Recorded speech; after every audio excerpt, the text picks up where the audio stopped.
Good morning again, and this is part three or part C of the today's episode. It's chapter 52, and it's the last part of the reading this week. Um, and it's quite a lot again, and we will get right into it. Because remember, yesterday, well, yesterday as in the scriptures yesterday, Tiancum had killed Amalickiah. And now, the next morning, now it came to pass in the 26th year of the reign of the judges over the people of Nephi, behold, when the Nephites awoke, they wait on the first morning of the first month. Behold, they found Amalickiah was dead in his own tent, and they also saw that Tiancum was ready to give them battle upon that day. I think that was so surgical and so. I mean, a lot of people try to do that. They tried to do it with Hitler. They've tried to do it with other people, taking out someone um, in authority that would then quash the um, the problem basically. And in a way, that's what happened here, because Amalickiah would have just fought through and kept going if Tiancum hadn't done this. And they, but Tiancum had done this, and the people were going, "Wait a minute, our leader's dead. What are we going to do?" Now it came to pass, the Lamanites saw this; they were affrighted, and they abandoned their design in marching into the land northward, and retreated with all their army to the city of Mulek, and sought protection in their fortifications. And it came to pass that the brother of Amalickiah was appointed king over the people, and his name was Amram.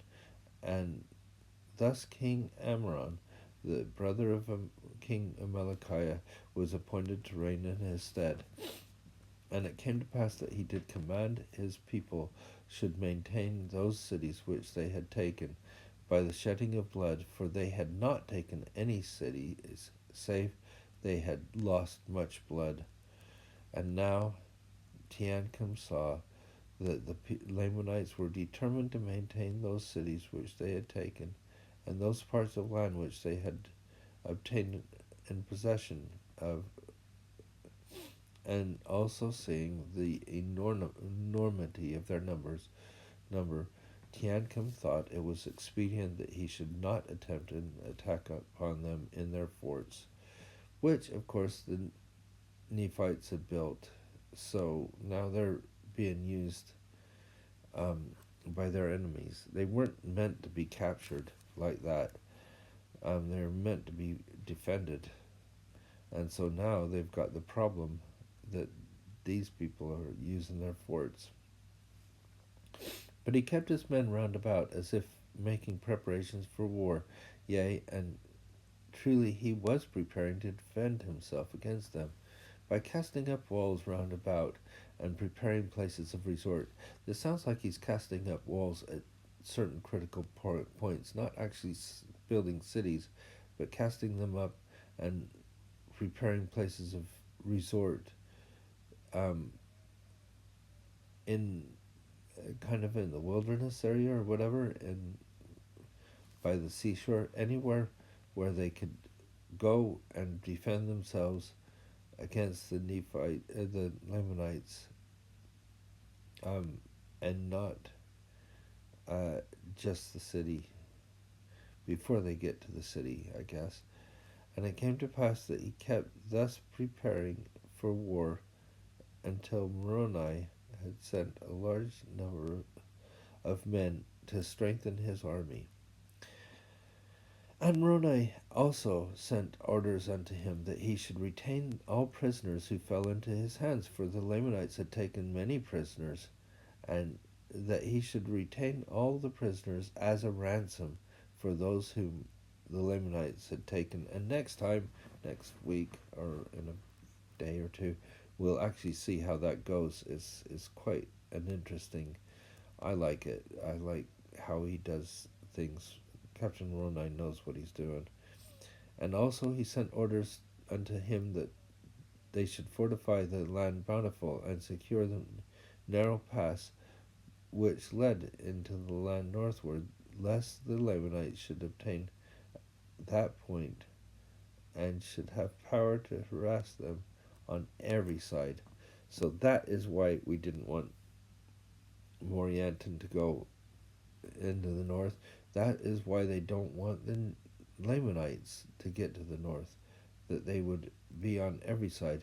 And Moroni sent him, desiring him that he would be faithful in maintaining that quarter of the land, and he would seek every opportunity to scourge the Lamanites on that quarter of land, as much as was in his power, that perhaps he might take again by stratagem or some other way those cities which had been taken out of their hands, that he also would fortify and strengthen the cities round about, which had not fallen into the hands of the Lamanites.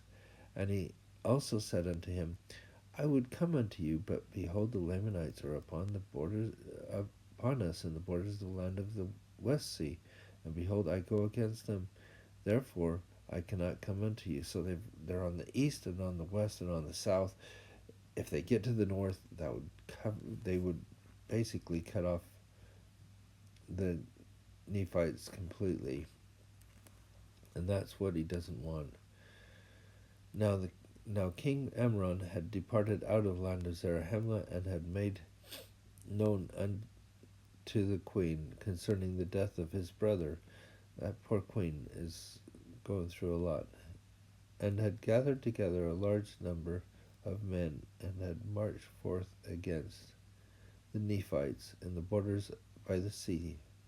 And thus he was endeavoring to harass the Nephites and draw away a part of their forces to a part of the land, while he commanded those whom he had left to possess the cities which he had taken, and that they should also harass the Nephites on the borders of the East Sea, and should take possession of their lands, as much as it was in their power according to the power of their armies. Thus were the Nephites in those dangerous circumstances in the ending of the 26th year of the reign of the judges over the people of Nephi.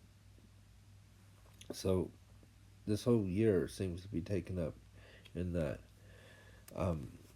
Remember, this is Amron. This is what Amron has done in this year. He's gone back. He's started taking things on the west side in the 26th year, and it came to pass in the 27th year of the reign. So this has taken time. It's not just a couple of days of the reign of the judges over the people.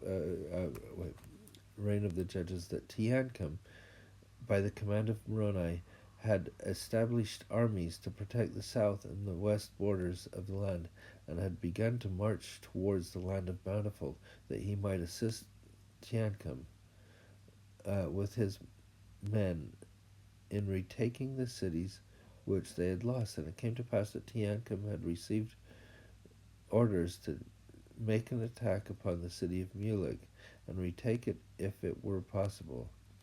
Now this is where it's interesting, because they're not going to kill people, not going to destroy people's lives. That's not what they're in for. They're trying to preserve the lives of their soldiers, so they're going to be strategizing. Make attack upon the city of Mulek, and march forth with his army against the Lamanites. But he saw that it was impossible that he could overpower them while they were in their fortifications. Therefore he abandoned his designs and returned again to the city Bountiful, to wait for the coming of Moroni, that he might receive strength to his armies. And it came to pass that Moroni did arrive in with his army in the land of Bountiful at the latter end of the 27th year of the reign of the judges over the people of Nephi, and in the commencement of the 28th year. So it takes, this is another year. Moroni and Teancum and many of the chief captains held a council of war, what they should do to cause the Lamanites to come out against them to battle, or that they might by some means flatter them out of their strongholds, that they might gain advantage over them, and take again the city of Mulek. And it came to pass that they sent embassies to the army of the Lamanites, which protected the city of Mulek, to their leader, whose name was Jacob, desiring him that he would come out with his armies to meet them upon the plains between the two cities. But behold, Jacob, who was a Zoramite, would not come out with his army to meet them upon the plains. Kind of obvious. Duh, I'm not going to fall for that one, is basically what he's saying. And it came to pass that Moroni, having no hopes of meeting them upon fair grounds, therefore he resolved upon a plan that he might decoy the Lamanites out of their strongholds. Therefore he caused Teancum should take a small number of men and march down near the seashore.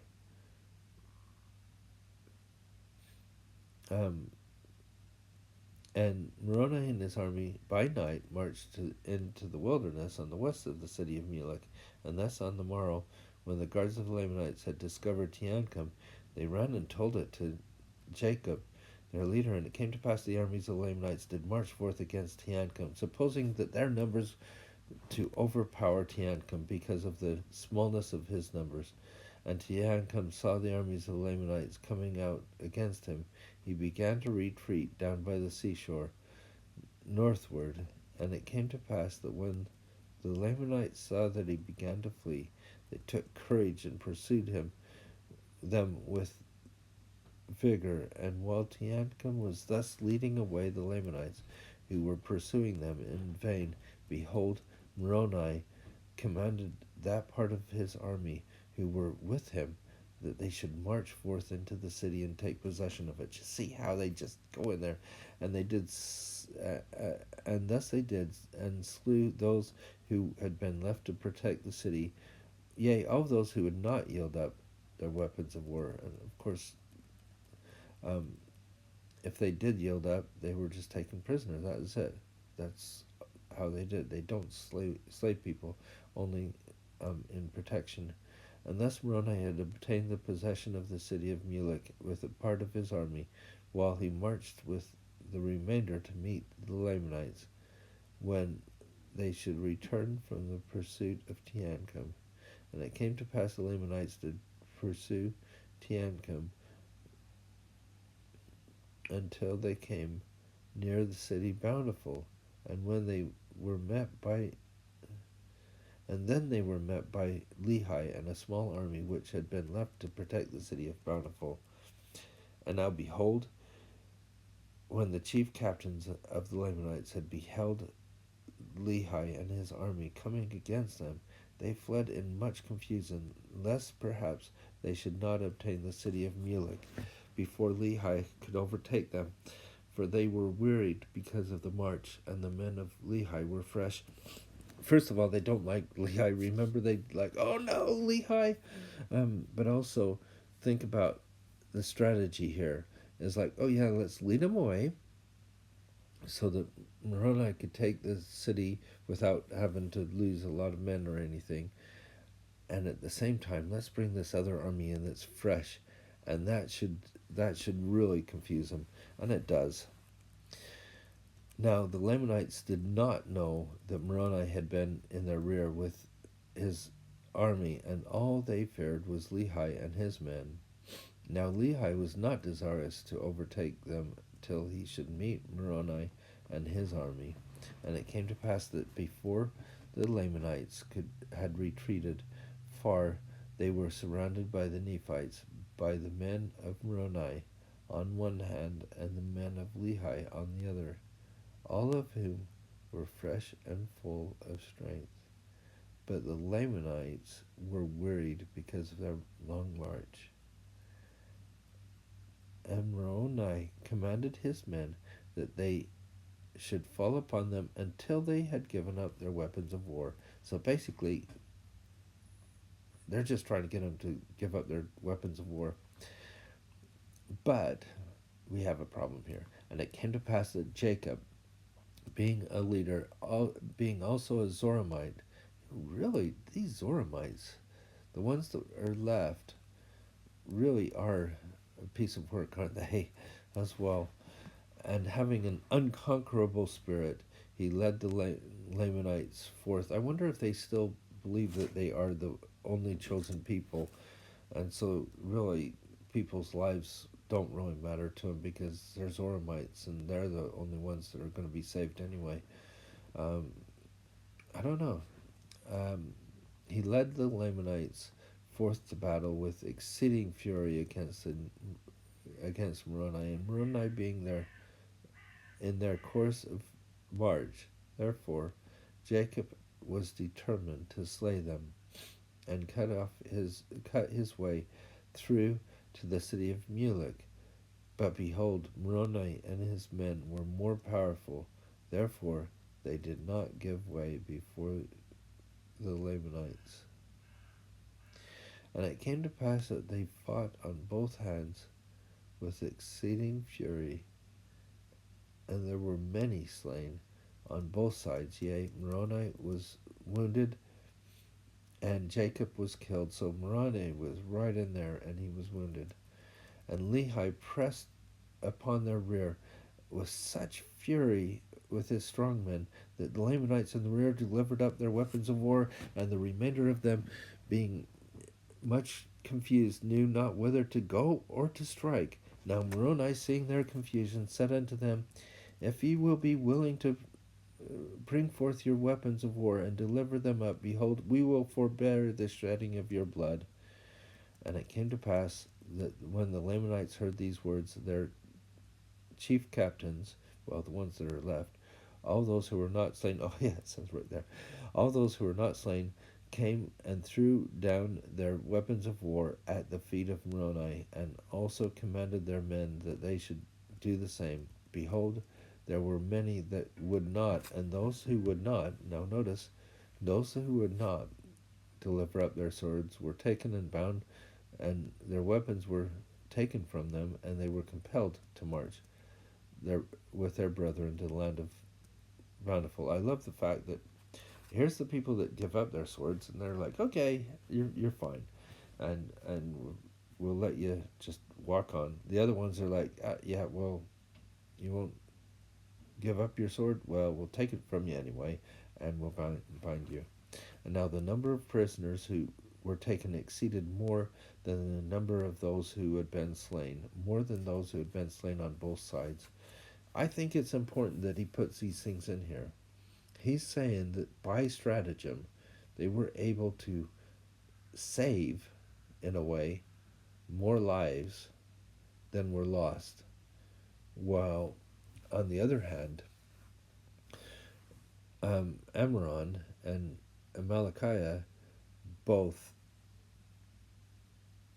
did not care about people's lives and were willing to sacrifice their own soldiers to get what they wanted. Well, it's getting heated, and I think we will see more of this in the next little while. Um, um, but for this week and for the end of this part, I see that we have at least started to see a positive return, and Moroni is trying to get hold of obtain the end of this, and notice why they are doing it: for their wives and their children, for their religion, and for their freedom. And I hope you do the same in whatever you do, and I hope you have a nice day, and